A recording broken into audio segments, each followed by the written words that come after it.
Assalamualaikum warahmatullah. Waalaikumsalam warahmatullahi wabarakatuh. Nakita ko po yung paraan po ng pag-inom ninyo. Ano po yung kape nyo? Mainit po ba? May Ustaz. So, anong ginagawa nyo? Hinipan naman para lumamig. Okay. So, bigyan ko po kayo ng payo.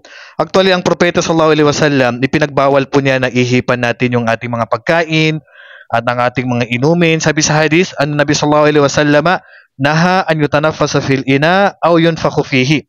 Ang propeta sallallahu alaihi wasallam, ipinagbawal niya na ihipan natin ng mga baso o pagkain o lagayan ng pagkain dahil sa init o kaya iihipan mo.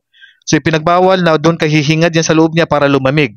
Kaya ang dapat kung hindi po kayo kung halimbawa mainit masyado, so ang gagawin po natin ay hihintayin niyo pong lumamig yan bago niyo po ihipan. Hindi po ito pagbabawal ng propeta sallallahu alaihi wasallam kung hindi po makakabuti para sa atin. Kaya kapag may anak kayo o kaya kayo po iinom, dapat hayaan po natin lumamig ang pagkain at hindi po natin kailangan ihipan. Naintindihan niyo po ba? Maraming salamat, Ustaz.